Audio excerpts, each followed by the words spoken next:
तो 7.6 एक्सरसाइज में जाएंगे अगर आप एनसीईआरटी की, तो इसमें इस तरह की फॉर्म पर क्वेश्चंस मिलेंगे। तो एक्सपोनेंशियल फॉर्म में मैंने आपको लास्ट टाइम एक कराया था, और आज की जो हमारी फॉर्म रहेगी उसमें जो क्वेश्चन रहते हैं वो इस तरह के रहते हैं। देखिए, इंटीग्रेशन ई की पावर एक्स और ब्रैकेट में आएगा एफ ऑफ एक्स और प्लस में उसका डेरिवेटिव यानी कि एफ डैश एक्स। ये ध्यान से देखिए, ई की पावर एक्स बाहर है और ब्रैकेट में आपको क्या दिख रहा है, एफ ऑफ एक्स दिख रहा है और प्लस के बाद उसी का डेरिवेटिव दिख रहा है। तो अगर इस फॉर्म में क्वेश्चन आपको मिलता है तो उसका डायरेक्ट आंसर होता है ई की power x f of x plus c. ये डायरेक्ट आंसर है इस क्वेश्चन का। ये फॉर्मूला है जो आप डायरेक्टली यूज़ कर सकते हैं, लेकिन मैं भी इसका प्रूफ पहले आपको करके दिखा देता हूँ कि ये कैसे आपको इसका प्रूफ हो सकता है पेपर में ऐसे ही आ जाए और कह दें इसको प्रूफ करिए। तो कैसे करना है देखिए, तो इसका प्रूफ हम करते हैं पहले।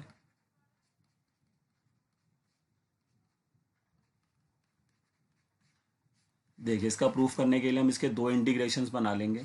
तो पहला इंटीग्रेशन बनेगा ई की पावर एक्स के साथ F of x D x, और दूसरा इंटीग्रेशन बनेगा ई की पावर एक्स के साथ F dash x D x. ठीक है, इसमें जो पहला वाला इंटीग्रेशन है उसी को आप ओपन करेंगे, जो सेकंड वाला इंटीग्रेशन है उसको ओपन नहीं करेंगे। ठीक है, तो पहला जो इंटीग्रल है उसी को ओपन करिए, और उसको ओपन कर सकते हैं आप किससे, क्या कहते हैं, इंटीग्रेशन बाई पार्ट से। तो आपने ई की पावर एक्स को यहाँ पे यू लेना है और एफ ऑफ एक्स को वी लेना है। क्यों? क्योंकि हमें एफ ऑफ एक्स का ना डेरिवेटिव बनाना है, इस वजह से। तो अगर मैं एफ ऑफ एक्स को अगर फर्स्ट फंक्शन लूँ, सॉरी हाँ, इसको यू नहीं, एफ ऑफ एक्स को यू लेना होगा, क्योंकि जिसको हम फर्स्ट फंक्शन बनाते हैं उसी का डेरिवेटिव होता है, और यहाँ पे इसका डेरिवेटिव हो रखा है, आप देख सकते हैं एफ डैश एक्स।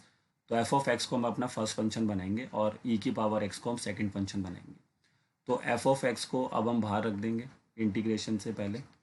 यहाँ प्रोडक्ट रूल लग रहा है, देखिए सभी बच्चे। फिर ई की पावर एक्स के साथ डी एक्स आ जाएगा, फिर आएगा प्लस, और उसके बाद आता है फिर आपका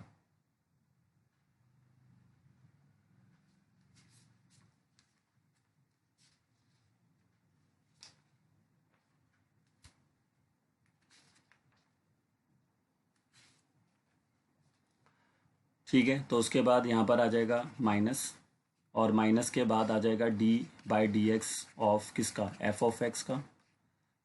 तो एफ ऑफ एक्स का हम डी बाई डी एक्स करेंगे, और फिर दोबारा इंटीग्रेशन होगा ई की पावर एक्स डी एक्स, और उसके बाद इस पूरे का इंटीग्रेशन, और प्लस के बाद जो दूसरा इंटीग्रेशन है ये टर्म हम एज इट इज़ रखेंगे। ठीक है, इसको हमने कुछ भी सॉल्व नहीं करना है।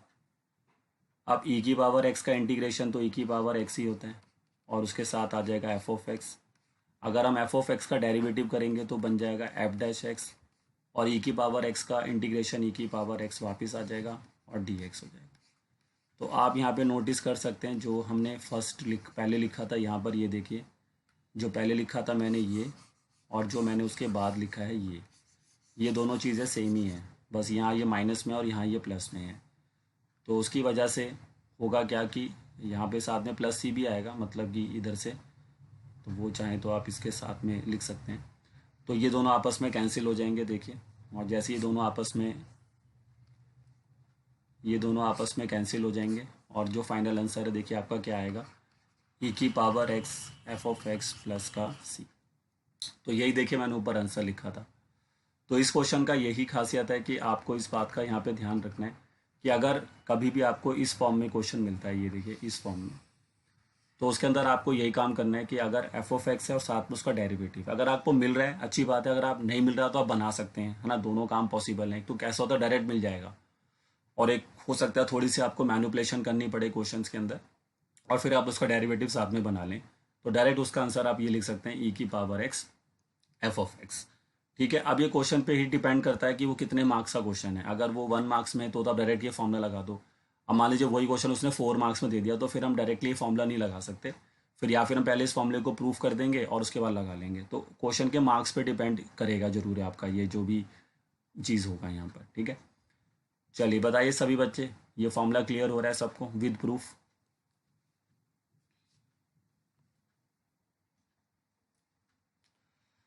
चलिए इसको कॉपी करिए फटाफट, फिर आगे बढ़ते हैं।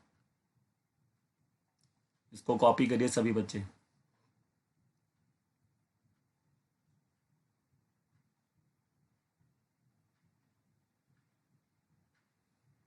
अब जो एनसीईआरटी में क्वेश्चन नंबर 16 से लेकर 20 तक जितने भी क्वेश्चंस हैं वो आपको सभी इसी फॉर्मूले से बनाने हैं।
चलिए, सबने कॉपी कर लिया यहाँ तक? सबने कॉपी कर लिया है?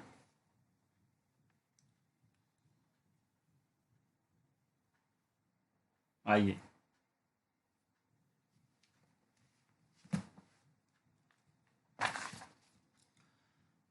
तो सबसे पहले अगर आप देखें क्वेश्चन नंबर 16 देखिए, एक्सरसाइज 7.6 का।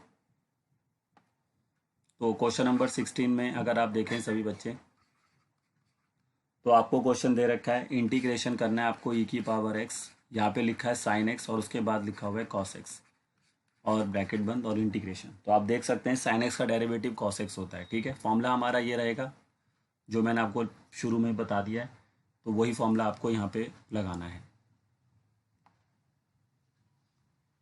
जो फॉर्मूला हम यहाँ पे यूज़ कर रहे हैं बार बार, हम ये फॉर्मूले से ही सारे क्वेश्चन बनाएंगे, ये वाले फॉर्मूले से।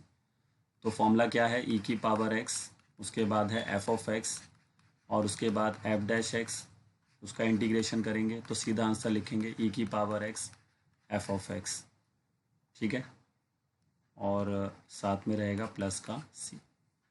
तो ये फॉर्मूले पर बेस्ड ही हम सारे क्वेश्चन जो हैं आज बनाएंगे। तो अगर आप इस क्वेश्चन को देखिए जो मैंने नीचे लिखा हुआ है, तो आप देख सकते हैं एफ ऑफ एक्स का काम कौन कर रहा है, this is your F of x, ये देखिए, और ये कौन है, उसका डेरिवेटिव यानी कि एफ डैश एक्स। तो सीधा फॉर्मूला बन रहा है, तो इसका आंसर डायरेक्टली हो जाएगा ई की power x f of x, यानी कि ई की power x sine x plus सी।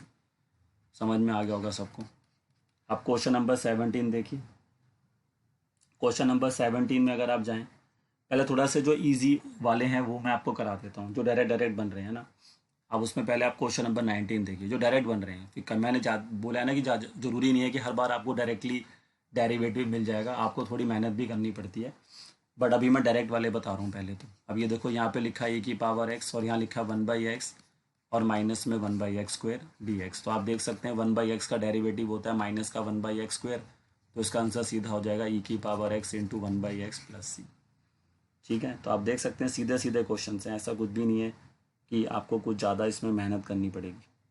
अब ये तो हो गई डायरेक्ट वाली कहानी। ठीक है, ऐसे बहुत सारे हैं, बस उसमें कुछ नहीं होगा। यहाँ पर एफ ऑफ एक्स मिलेगा और साथ में उसका डेरिवेटिव मिलेगा।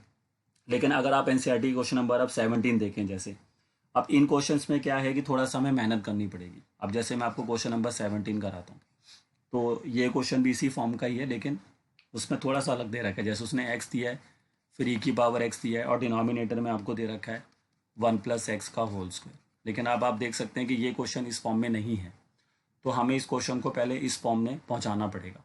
कुछ इसमें ऐसा मैनिपुलेशंस करना पड़ेगा जिससे कि हम इसको इस फॉर्म तक पहुंचा सकें। तो आइए मैं आपको बताता हूं कि कैसे आप इसको इस फॉर्म तक पहुंचाएंगे।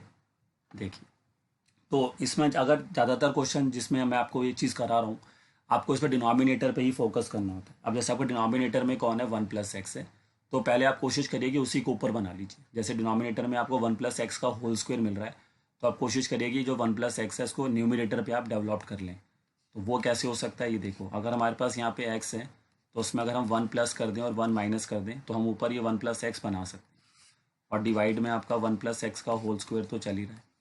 अब इसके देखो दो पार्टीशंस करेंगे, और कैसे करेंगे, स्प्लिट कर देंगे इसको।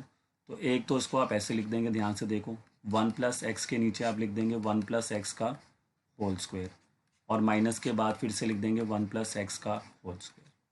ये देखिए, ये स्प्लिटिंग सबको समझ में आया होगा। जो इतना हिस्सा था, ये वाला इतना पार्ट था, उसको अलग कर दिया और इतने पार्ट को अलग कर दिया।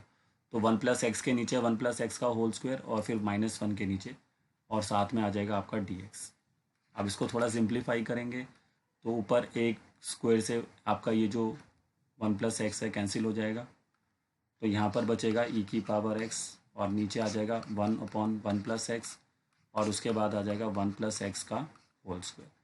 अब आप ध्यान से देखिए, ये उस फॉर्म में पहुँच चुका है, क्योंकि 1/1+x का बच्चा अगर डेरिवेटिव करेगा तो उसका आंसर यही आएगा, -1/1+x का होल स्क्वायर। आप करके देखिए 1/1+x का डेरिवेटिव, तो यू गेट -1/1+x का होल स्क्वायर। तो इसलिए इसका सीधा आंसर होगा e⁻x मल्टीप्लाई में 1/1+x और +c।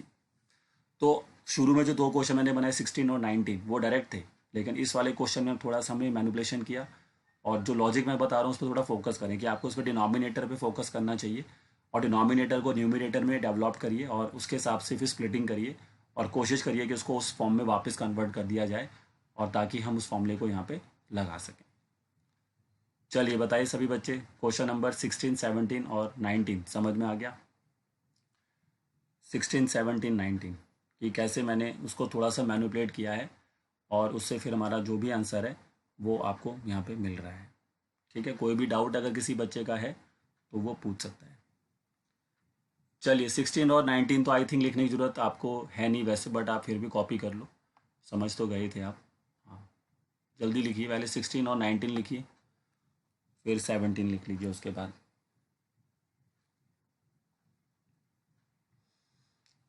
पहले 16 और 19 कॉपी कर लें।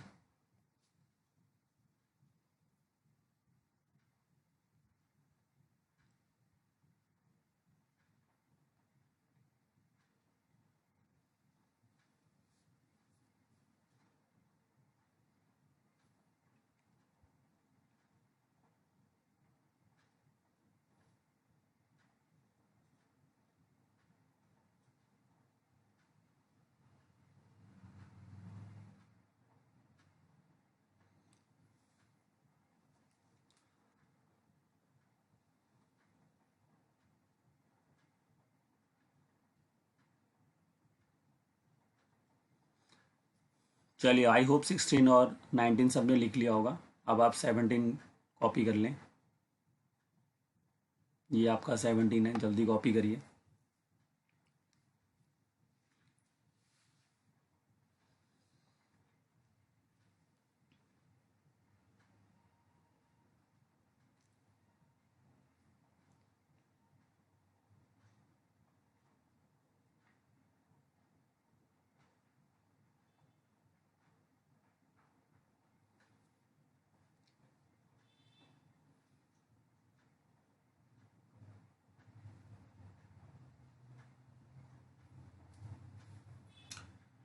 हाँ जी, 17 क्वेश्चन लिख लिया सभी बच्चों ने?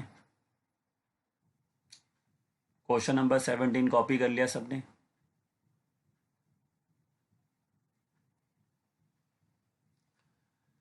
चलिए, तो अब दो क्वेश्चंस रह रहे हैं बस, और उनको ख़त्म करते हैं। तो इसके बाद जो क्वेश्चन है आपके पास वो है आपका क्वेश्चन नंबर 18। क्वेश्चन नंबर 18 अगर आप बच्चे देखें तो उसमें दे रखा है आपको e⁻x, और ब्रैकेट में दिया ऊपर 1+sin x, और उसके डिवाइड में आपको दे रखा है 1+cos x। तो यहाँ पर भी हम थोड़ा सा इसको मैनिपुलेट करेंगे ताकि उसको उस फॉर्मूले तक पहुँचाया जाए। तो हम इसको पहले स्प्लिट करेंगे, तो 1 के नीचे आ जाएगा 1+cos x, और यहाँ पर sin x के नीचे आ जाएगा 1+cos x। अब ट्रिग्नोमेट्रीज के कुछ फॉर्मूलेज हमें यहाँ पे लगाने होंगे ताकि हम इसको उस फॉर्म में लेकर आ सकें। तो आप जानते ही होंगे 1+cos x को आप लिख सकते हैं 2cos² x/2, और sin x को आप लिख सकते हैं 2sin x/2 और cos x/2, और इसी तरह से नीचे यहाँ वापस आ जाएगा 2cos² x/2। ठीक है, आई होप सबको क्लियर होगा ये फॉर्मूलेज कैसे लगाए गए हैं। अब ये cos ऊपर आ जाएगा तो ये बन जाएगा sec² x/2 अपॉन में 2, यहाँ पर आप देख सकते हैं 2 से 2 कैंसिल हो जाएगा और एक cos x बाई 2 से एक cos x बाई 2 नीचे से कैंसिल हो जाएगा। तो फाइनली हमें एक sin x बाई 2 पर मिलेगा और एक नीचे cos x बाई 2 बच रहा है, आप देख सकते हैं। तो ये बन जाएगा आपके लिए tan x बाई 2। और आप सभी जानते होंगे कि tan का डेरिवेटिव sec होता है, sec स्क्वायर होता है। तो आप tan x बाई 2 को पहले लिख लो और उसके बाद आता है sec square x by 2 by में 2। तो अगर आप सभी बच्चे ध्यान से देखें तो tan x बाई 2 का डेरिवेटिव क्या होगा? tan x बाई 2 का डेरिवेटिव होगा sec स्क्वायर x बाई 2 और उसके बाद फिर x बाई 2 का भी तो करोगे तो 1/2, तो 2 आ जाएगा नीचे। मतलब ये पूरा ही उसका डेरिवेटिव यहाँ पर आराम से बैठा हुआ है। ये आपका f ऑफ x है और ये उसका डेरिवेटिव है f of f dash x। आप समझ सकते हैं tan x बाई 2 का derivative sec square x by 2 और x बाई 2 का डेरिवेटिव 1/2। तो सीधा इसका आंसर होगा e की पावर x मल्टीप्लाई में tan x बाई 2 प्लस का c। तो आई होप सबको समझ में आया होगा। मैंने जस्ट इसको स्प्लिट किया है, फिर ट्रिग्नोमेट्री के जो भी फॉर्मूले थे वो लगाए हैं और उससे हमारा आंसर आ गया। हाँ जी, समझ में आया सबको? बताइए। चलिए कॉपी करिए इसको फटाफट।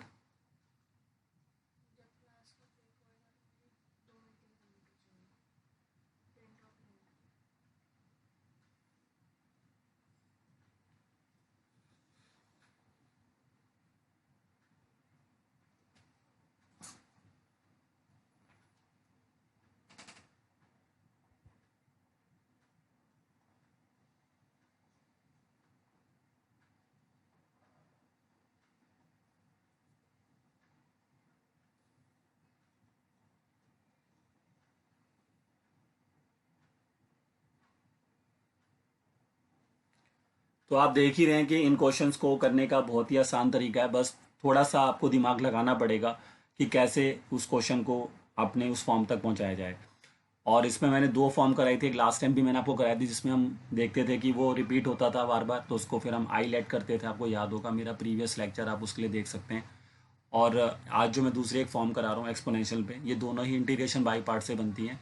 लेकिन यहाँ पर हमारे पास एक बना बनाया फॉर्मूला है अभी जो हम लगा रहे हैं और डायरेक्टली आप उसको यहाँ पर यूज़ कर सकते हैं। तो ये सभी क्वेश्चन 1 या 2 मार्क्स के हैं जो अभी मैं करा रहा हूँ आपको। इसमें बड़े क्वेश्चन भी आते हैं जो 4 मार्क्स में भी आ सकते हैं आपको।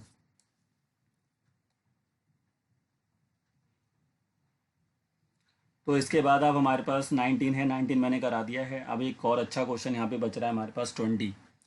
तो 20 के बाद 21 मैंने आपको करा दिया, आपको याद होगा। उसके बाद एक 22, 23 और 24, ये कुछ क्वेश्चंस हैं जो हमारे यहाँ से रह रहे हैं। तो आइए इनको फटाफट कंप्लीट करते हैं। चलिए क्वेश्चन नंबर 18 कॉपी कर लिया सबने?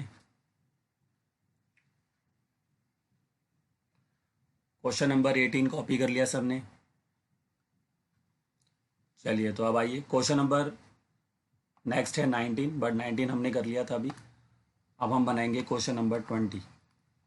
क्वेश्चन नंबर 20 में आपको दे रखा है e की पावर x और साथ में आपको दिया है x-3 और उसके डिवाइड में आपको दे रखा है x-1 का होल क्यूब।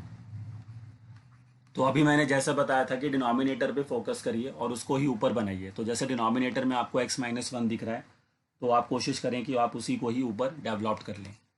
तो ये कैसे हो सकता है? आपके पास x तो है ही, आपको -3 दे रखा है, आपको उसको -1 बनाना है। तो आप इसको -1 -2 लिख सकते हैं ताकि ऊपर हमारा x-1 बन सके।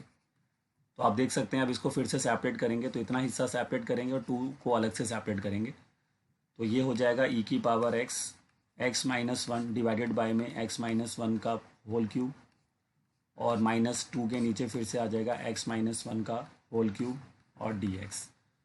अब यहाँ पर आप देख सकते हैं एक x-1 से ये आपका कैंसिल हो जाएगा, ठीक है। एक x-1 एक क्यूब से कैंसिल हो जाएगा। तो now what you get e की पावर x 1 अपॉन में x-1 का होल स्क्वायर और माइनस का 2 अपॉन में x-1 का पावर 3। तो इसको अगर आप ध्यान से देखें, अगर कोई बच्चा यहाँ पर डेरिवेटिव करता है किसका, अगर वो d/dx करता है किसका 1 अपॉन में x-1 का होल स्क्वायर का, तो कैसे करेगा? तो वो d/dx लिखेगा और x-1 की पावर -2 बनाएगा और फिर -2 आपका पहले आगे आ जाएगा, फिर उसके एक पावर घटाएगा तो -3 होगा जो नीचे जाके क्यूब बन जाएगा। तो आप देख सकते हैं ये सीधा इसका डेरिवेटिव है। तो मैंने आपको इसमें लॉजिक भी बताया था कि अगर जो पावर होता है उसको माइनस में लिखो ऊपर और एक पावर नीचे बढ़ा दो, क्योंकि ये लीनियर ही है। क्योंकि उसके बाद आप बेस का भी करोगे, लेकिन बेस का डेरिवेटिव यहाँ पर 1 होगा, क्योंकि x-1 का डेरिवेटिव 1 ही होता है। तो हमें ज़्यादा टेंशन जरूरत नहीं, सिर्फ पावर पे हमें फोकस करना था, उसका डेरिवेटिव यही दे रखा है हमें यहाँ पर। तो सीधा इसका आंसर है, हम लिख सकते हैं सर e⁻x मल्टीप्लाई में x-1 का होल स्क्वायर और प्लस का c। तो आप देख रहे हैं बस आप स्प्लिट कर रहे हैं, और जहाँ पर कोशिश हो रही है तो डिनोमिनेटर को ऊपर बना रहे हैं या उसको हटा रहे हैं। तो इस तरह का कुछ लॉजिक हम यहाँ पे लगा सकते हैं, जिससे कि हम उस फॉर्म तक पहुँच सकते हैं। चलिए बताइए सभी बच्चे, क्वेश्चन नंबर 20 क्लियर हो गया? क्वेश्चन नंबर 20, चलिए कॉपी करिए इसको।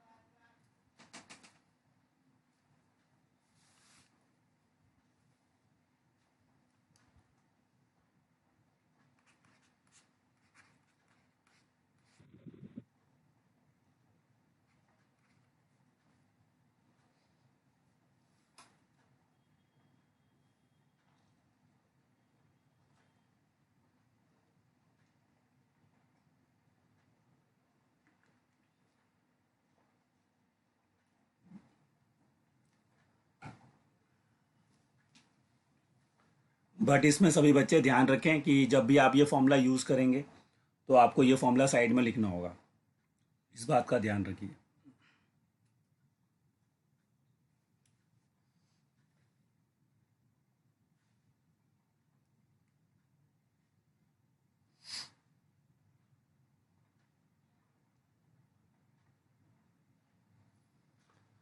हाँ जी, क्वेश्चन नंबर 20 लिख लिया सबने? क्वेश्चन नंबर 20 कॉपी कर लिया सभी बच्चों ने?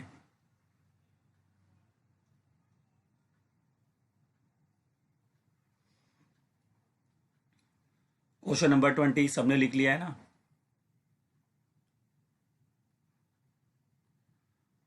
चलिए, अब क्वेश्चन नंबर 21 है, वो मैंने आपको लास्ट टाइम करा दिया था। तो इसके बाद आता है क्वेश्चन नंबर 22।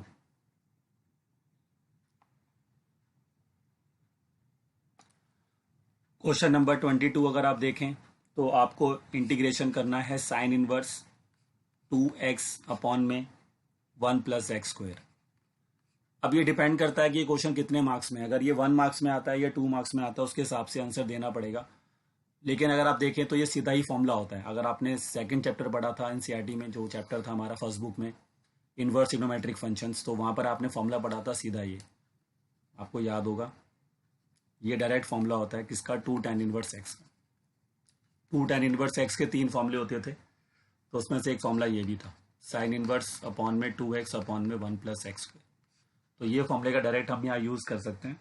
अगर ये क्वेश्चन ज़्यादा मार्क्स में होता है, मतलब 2 या 3 नंबर से ज़्यादा 4 नंबर में आ रहा है, तो फिर आपको ये फॉर्मूला फिर प्रूव भी करना पड़ेगा। तो उसके लिए फिर आप ये कर सकते हैं कि अगर आपको ज़्यादा मार्क्स में आता है तो फिर आपको ये पुट करना पड़ेगा एक्स की जगह पे tan थीटा, उससे फिर ये बन जाएगा। क्योंकि आप एक्स की जगह पे tan थीटा डालेंगे तो ये बन जाएगा 2 tan थीटा अपॉन में 1 प्लस tan स्क्वायर थीटा, जो sin 2 थीटा का फॉर्मूला होता है।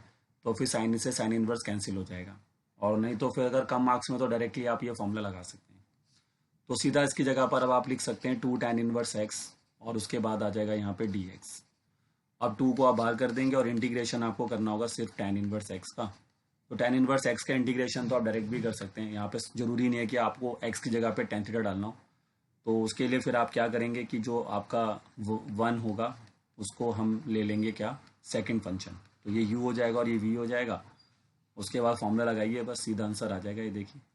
तो 2 को बाहर करिए और पहले आ जाएगा यहाँ पे tan इनवर्स एक्स, फिर आ जाएगा dx, फिर माइनस के बाद आएगा d by D x of 1 plus मतलब tan इनवर्स एक्स, और इंटीग्रेशन हो जाएगा dx, और उसके बाद फिर dx।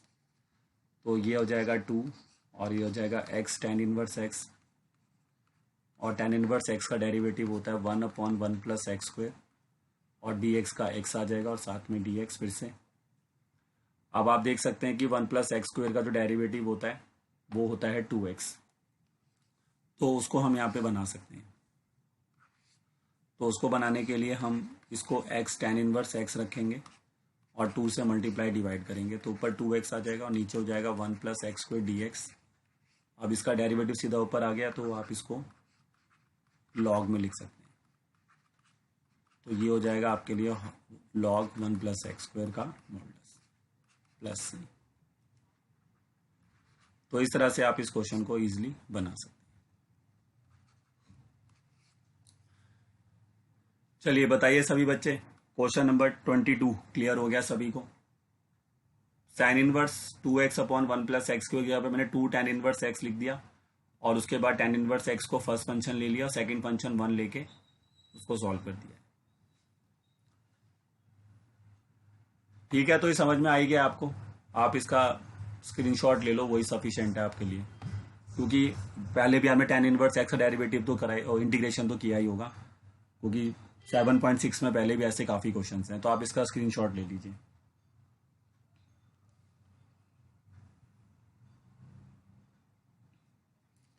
चलिए पहले इतना स्क्रीनशॉट ले लिया सबने, और उसके बाद फिर अब ये ले लीजिए, ये आपका सेकंड स्क्रीनशॉट है। अब इसके बाद 2 क्वेश्चन बच रहे हैं, 23 और 24, और ये दोनों क्वेश्चंस भी काफ़ी इजी क्वेश्चंस हैं। आइए इनको कर लेते हैं फटाफट। तो अगर हम नेक्स्ट क्वेश्चन बनाते हैं, दिस इज क्वेश्चन नंबर 23। तो उसमें आपको क्वेश्चन दे रखा है इंटीग्रेशन ऑफ करना है आपको x² फिर मल्टीप्लाई में EX³ और dx। तो इसको तो बहुत आसानी से बना सकते हैं, ये तो सब्स्टिट्यूशन मेथड का क्वेश्चन दे दिया यहाँ पर। तो इसमें आप देख सकते हैं, इसमें इसको पुट कर लेंगे आप, तो ये बन जाएगा x³ को t ऐड कर लिया, फिर ये बन जाएगा 3x² dx इक्वल टू में dt, और यहाँ से x² dx से निकाल के dt/3 कर देंगे और इसको पुट करेंगे इसके अंदर, ये क्वेश्चन बन जाएगा। ये तो सब्स्टिट्यूशन का क्वेश्चन है, कोई भी बना सकता है। क्वेश्चन नंबर 24 आपका उसी फॉर्म पर आ गया। फिर से क्वेश्चन आप देख सकते हैं, बाहर आपको sec x दे रखा है और ब्रैकेट में आपको 1 + tan x दे रखा है।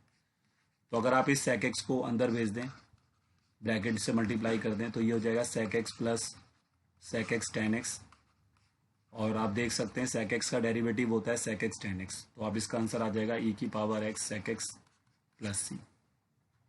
तो क्योंकि ये हमारे लिए हो गया f(x) और ये उसका डेरिवेटिव हो गया f'(x). तो काफ़ी इजी क्वेश्चंस हैं, आराम से बच्चा बना सकता है 23 एंड 24। हाँ जी बताइए सभी बच्चे, पूरे एक्सरसाइज करा दी मैंने आपको। 23 24 क्लियर हो गया सबको?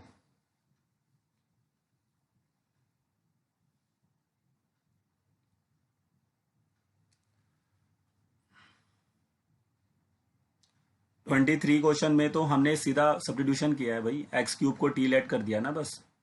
x³ का डेरिवेटिव यहाँ पर आपको दिखाई दे रहा है, ये x³ का डेरिवेटिव है x², और ये सब्स्टिट्यूशन से करना है आपको इसको बस। इसमें कोई वो मेथड ही ना, इसमें इंटीग्रेशन बाई पार्ट लग रहा है, ना कोई फॉर्मूला लग रहा है कोई दूसरा। ये तो सिंपल सब्स्टिट्यूशन पर बेस्ड क्वेश्चन इन्होंने दिया हुआ है, क्वेश्चन नंबर 23 जो है। तो आप इसको डायरेक्टली इस तरह से बना सकते हैं। चलिए इसका स्क्रीनशॉट ले लीजिए 23 और 24 सभी बच्चे।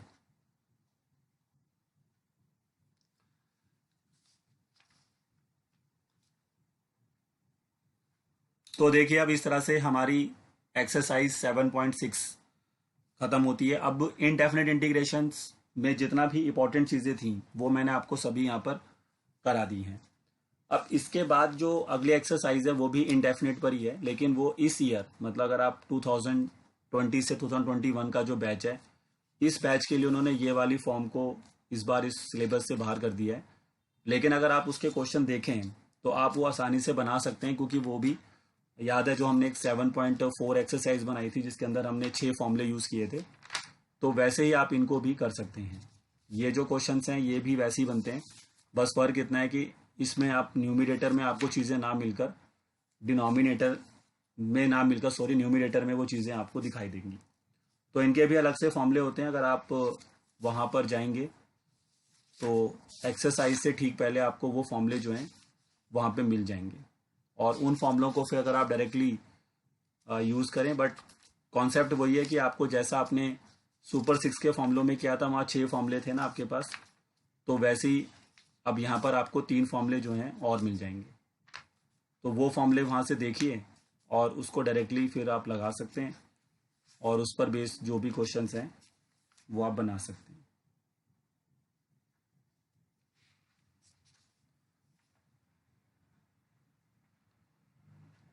तो ये चीज़ आप कर लीजिए। आप एक बार एक्सरसाइज देख लीजिए, मैं आपको बता देता हूँ।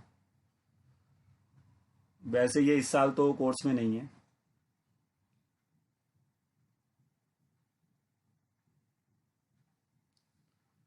तो अगर आप सभी बच्चे एक्सरसाइज एक बार 7.7 मैं आपको बता देता हूँ, देख लीजिए।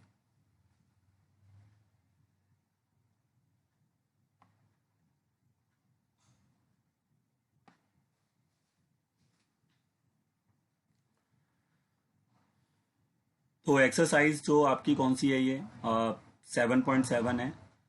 तो जैसा कि मैं बोल रहा हूँ कि इसके लिए भी आपके पास फॉर्मूलेज होंगे। आप एक्सरसाइज से ठीक पहले देखिए, तो वहाँ पर आपको ये जो फॉर्मूले होंगे इस पर बेस्ड, वो आपको वहाँ पे मिल जाएंगे। जैसे वहाँ पर एक फॉर्मूला आपको इस तरह के मिलेंगे। आपको 3 फॉर्मूले होते हैं। ये एक्सरसाइज 7.7 को बनाने के लॉजिक हैं। तो इसमें एक फॉर्मूला आपको ये मिलेगा, अंडर रूट में सबसे इंपॉर्टेंट फॉर्मूला ये है a² - x², क्योंकि ये आगे भी यूज़ होता है। तो अगर आप इसका फॉर्मूला वहाँ पे चेक करें, अंडर रूट में a² x² का जो इंटीग्रेशन होता है वो कौन सा होता है, तो वो इंटीग्रेशन आपका होता है इसका सीधा x/2, फिर a² - x² और प्लस में फिर a²/2 sine inverse x/a plus का c। ये काफ़ी इंपॉर्टेंट फॉर्मूला है, क्योंकि ये आपका एक्सरसाइज इसमें तो यूज़ होगा ही 7.7 में, बट अगला जो चैप्टर है हमारा, चैप्टर नंबर 8, ये उसमें भी काफ़ी ज़्यादा यूज़ होता है। फिर इसके अलावा एक फॉर्मूला आपको यहाँ पे और मिलेगा, वो आपका होगा इसकी जगह पर जो फॉर्मूला एक और आपको मिल सकता है वो होता है x² - a²। अब इसकी जगह पे x² - a² आता है, तो फिर उसका फॉर्मूला आपके पास होता है x/2 अंडर रूट में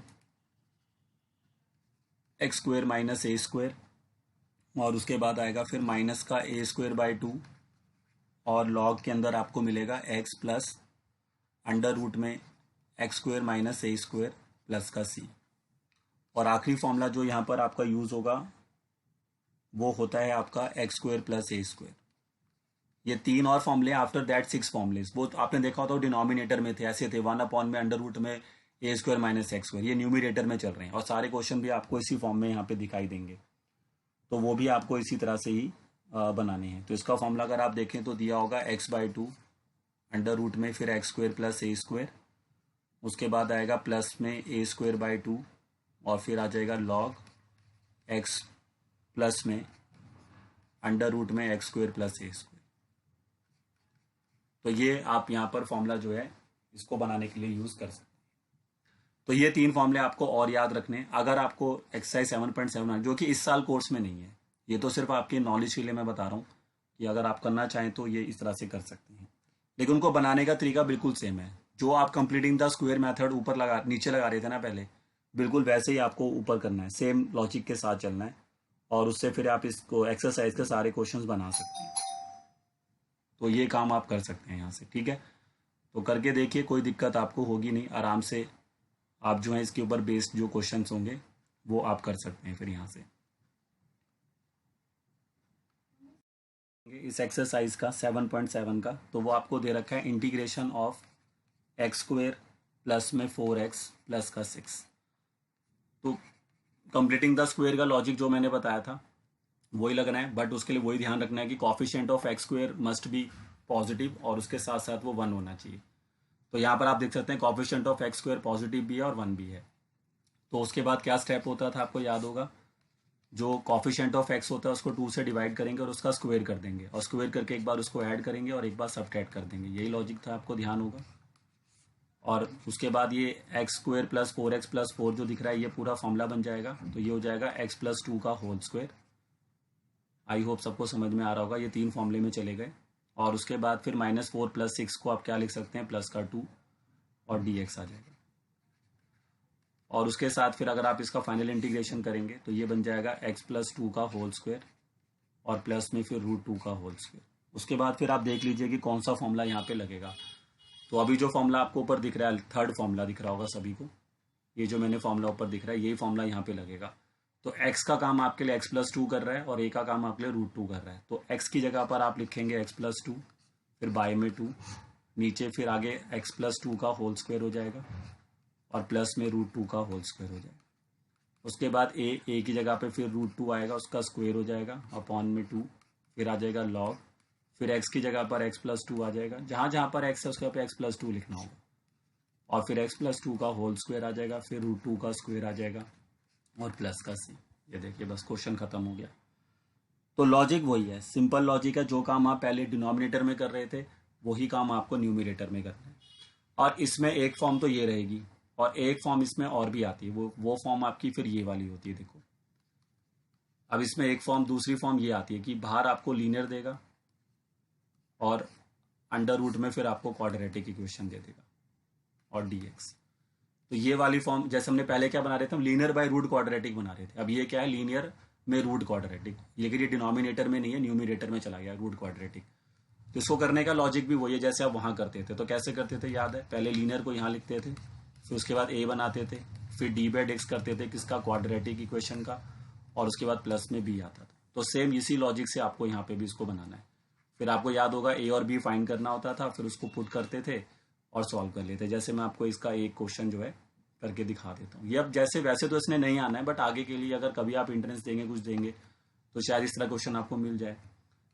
तो यहाँ जैसे उसने दे दिया मान लो 3x+2 और अंडर रूट में उसने आपको दे दिया मान लीजिए यहाँ पर x² माइनस का 3x प्लस का 2, ऐसा कुछ दे दिया उसने। तो अब इसको करने के लिए आपको यही लॉजिक लगाना है जो मैंने बताया है। तो आप क्या करेंगे, लीनियर जो इक्वेशन है उसको यहाँ लिख देंगे 3x+2, फिर आपका ये a आ जाएगा, फिर d/dx करेंगे किसका, क्वाड्रेटिक का, यानी कि x² माइनस 3x माइनस 2 और प्लस का b।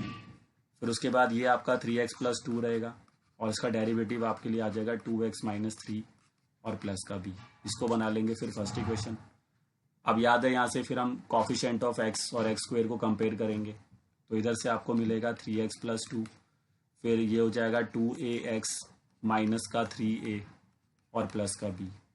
तो कांस्टेंट टर्म जो है वो आपकी x का कॉफिशिएंट यहाँ पे 2 है और यहाँ पे x का कॉफिशिएंट 3 है, तो 2a 3 के इक्वल हो जाएगा, तो a आपका 3/2 आ जाएगा। फिर माइनस का 3a प्लस का b इक्वल टू 2 हो जाएगा। फिर यहाँ पर आप a की जगह पे रख देंगे 3/2 प्लस b इक्वल टू 2, फिर ये बन जाएगा माइनस का 9/2 प्लस b इक्वल टू 2, तो b की वैल्यू यहाँ से आ जाएगी 2 प्लस 9/2। तो फाइनली b कितना आएगा, 2 2 सा 4 प्लस 9 यानी कि 13/2। अब आपके पास a और b आ गए तो उसको फर्स्ट इक्वेशन में पुट कर देंगे। ठीक है, ये जो फर्स्ट इक्वेशन है यहाँ पर आप a और b की वैल्यू पुट करेंगे। तो put a and b in first equation, और उसके बाद वैसे इंटीग्रेट करना होता है। आपको याद है कैसे करते थे, जैसे अब ये ध्यान से देखो, जो आपको ऊपर फर्स्ट इक्वेशन दिख रही है ना उसको ध्यान से देखो सभी बच्चे। तो फर्स्ट इक्वेशन आपकी क्या है, इधर आ गया 3x+2, ठीक है। उसके बाद इधर आपने a की जगह पे क्या रख दिया, 3/2, फिर कौन आ गया 2x माइनस 3, उसके बाद b की जगह पे रख दिया आपने 13/2।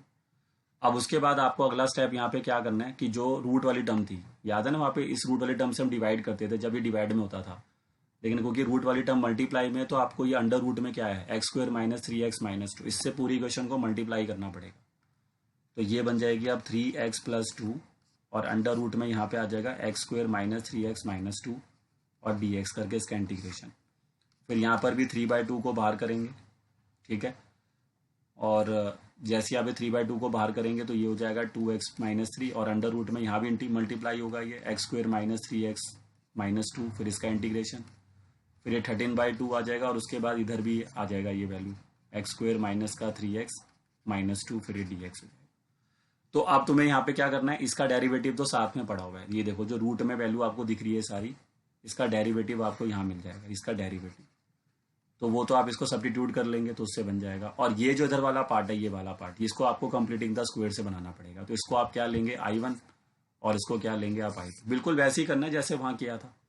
तो इसको I1 लेके फिर इसका इंटीग्रेशन, इसका डेरिवेटिव सीधा बाहर आ जाएगा, तो ये तो सब्स्टिट्यूशन मेथड से सॉल्व हो जाएगा I1।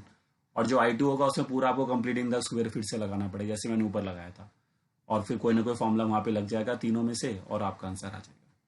तो इस फॉर्म को करने का जो लॉजिक है वो वही है जो वहाँ कर रहे थे। बस इस क्वेश्चन में क्या नजर आ रहा है आपको, जो मैं क्वेश्चन ये करा रहा हूँ इन 3 फॉर्म पे, जो 7.7 एक्सरसाइज है, तो आपको इसमें सिर्फ यही चीज समझ में आ रही है कि भाई यहाँ पर जो क्वेश्चन है सारे डिनोमिनेटर से न्यूमिनेटर पर आ गए और फॉर्मूले भी उसी हिसाब से लग रहे हैं। कॉन्सेप्ट वही है, कॉन्सेप्ट वो चेंज नहीं करा मैंने, उसी कॉन्सेप्ट से मैंने आपको देखो ये क्वेश्चन दिखाया जो अभी मैं यहाँ पे कर रहा हूँ। तो आई होप सबको क्लियर हो रहे होंगे कि कैसे मैं इस फॉर्म को यहाँ पर क्या कर रहा हूँ, यूज कर रहा हूँ। चलिए बताइए सभी बच्चे, अगर आपको वो 7.4 एक्सरसाइज आती है एनसीईआरटी जिसमें सुपर 6 के हमने 6 फॉर्मूले यूज किए थे, तो वैसे ही हमें इसमें करनी होगी। इस एक्सरसाइज का नेक्स्ट चैप्टर से कोई लेना देना नहीं है, बट एक जो मैंने फॉर्मूला ऊपर सबसे ऊपर लिखा था अंडर रूट में a² - x², उस फॉर्मूले का लेना देना है। तो आपको ये फॉर्मूला याद होना चाहिए, क्योंकि ये वाला फॉर्मूला ही ज्यादातर यूज होता है आपका एक्सरसाइज चैप्टर नंबर 8 में। तो चैप्टर नंबर 8 में आपके लिए ये फॉर्मूले की रिक्वायरमेंट आपको होगी, इसलिए ये फॉर्मूला तो सभी बच्चे याद कर लें। नीचे के 2 शायद उतने यूज ना हो, लेकिन ऊपर वाला तो ज्यादा यूज होता ही है। चलिए इसका स्क्रीनशॉट लीजिए फटाफट, पहले जितना भी दिख रहा है उतना स्क्रीनशॉट ले लीजिए। तो अब आपका ये इंडेफिनिट इंटीग्रेशन खत्म हो चुका है, 7.7 तक इंडेफिनिट है। उसके बाद अब हम जो अगली एक्सरसाइज करेंगे सारी वो इंडेफिनिट होंगी, जो हम नेक्स्ट क्लास से स्टार्ट करेंगे।